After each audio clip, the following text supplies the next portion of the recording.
नमस्कार किसान साथियों, मैं ओम प्रकाश खेती-बाड़ी तो यूट्यूब चैनल में आपका स्वागत करता हूं। साथियों, आज मैं एक मसाला खेती के बारे में बात करने जा रहा हूं, जिसका पिछले दिनों से या पिछले कुछ सालों से इसका रकबा भी बढ़ा है और हमारे जो मध्य प्रदेश है वहां पर इसकी कई किसान अलग-अलग तरीके से उन्नत खेती कर रहे हैं। तो जी हाँ साथियों, मैं आज बात करने जा रहा हूँ कलौंजी खेती के बारे में। कलौंजी खेती मुख्यतः मसाला खेती के रूप में आती है, लेकिन इसके औषधि उपयोग भी इतने ही ज़्यादा होते हैं, क्योंकि ये शरीर में कई एंटीऑक्सीडेंट का काम करती है।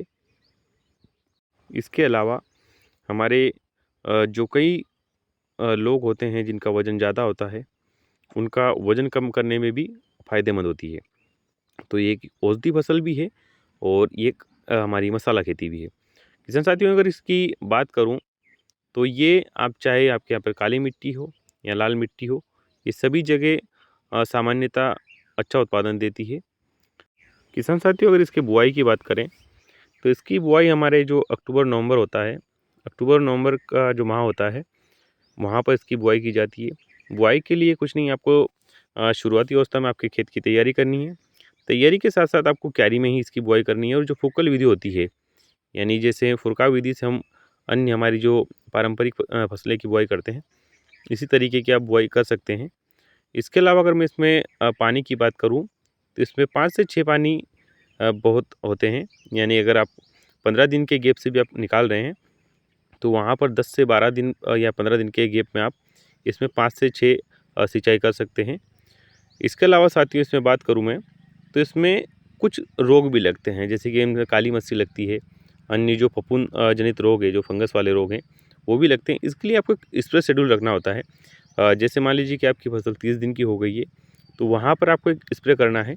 उसमें आप इंसेक्टिसाइड ले सकते हैं और इंसेक्टिसाइड के साथ में आपको जो हमारे फंगिसाइड होते हैं, वो लेकर आप स्प्रे करेंगे।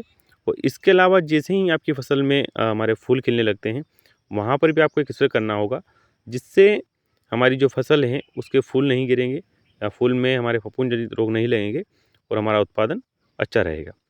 किसान साथियों, इसके अलावा मैं इसकी उत्पादन की बात करूँ, तो प्रति एकड़ उत्पादन की अगर बात करें, तो एवरेज जो इसका उत्पादन रहता है, वो 4 से 5 क्विंटल प्रति एकड़ रहता है। यानी बीघे की अगर बात करें, तो 2 से ढाई क्विंटल प्रति बीघा इसका उत्पादन रहता है।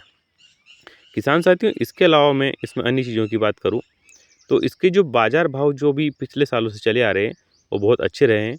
कई बार ये अब 30,000 प्लस भी हो गए हैं और एवरेज अगर रेट की बात करूँ तो हमारे 15,000 तक भी गए हैं। लेकिन जो मिनिमम जो एवरेज रहता है इसका 20 से 25,000 रुपये प्रति क्विंटल रहता है। आने वाले कई सालों में या पिछले जो कई साल हमारे निकल गए हैं, वहाँ पर इसका कई बार रेट 30,000 तक भी गया है।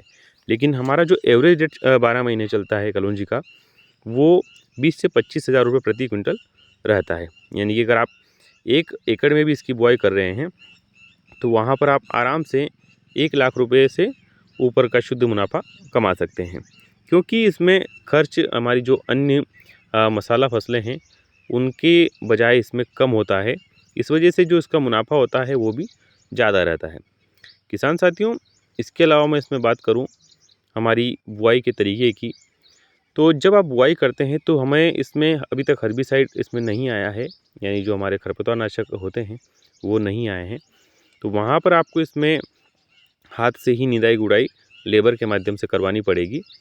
तो लेबर के माध्यम से आप इसकी निदाई-गुड़ाई कराते हैं, तो वहाँ पर एक फ़ायदा ये भी रहता है कि आप अगर सघन बुआई कर देते हैं, यानी कि बुआई ज़्यादा सघन हो जाती है, तो वहाँ पर आप जैसे लेबर निदाई-गुड़ाई करती है, तो वहाँ पर जहाँ पर आपको ज़्यादा पौधे दिखते हैं या जहाँ पर सघन बुआई दिखती है, वहाँ से आप कुछ पौधे निकाल कर आपका उत्पादन जो है, वो भी बढ़ा सकते हैं।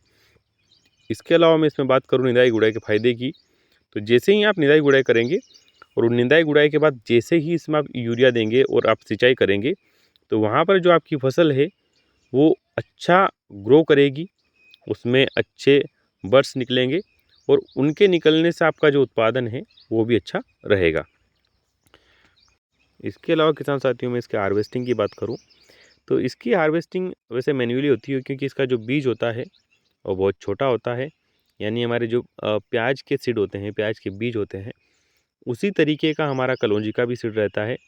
इस वजह से इसकी जो हार्वेस्टिंग होती है वो मैन्युअली होती है और मैन्युअली ही करके ही आपको थ्रेसिंग के माध्यम से इसको निकलवाना पड़ता है, क्योंकि हमारी जो अन्य फसलें हैं उन्हें आप अन्य तरीक़ों से भी हार्वेस्ट करवा सकते हैं।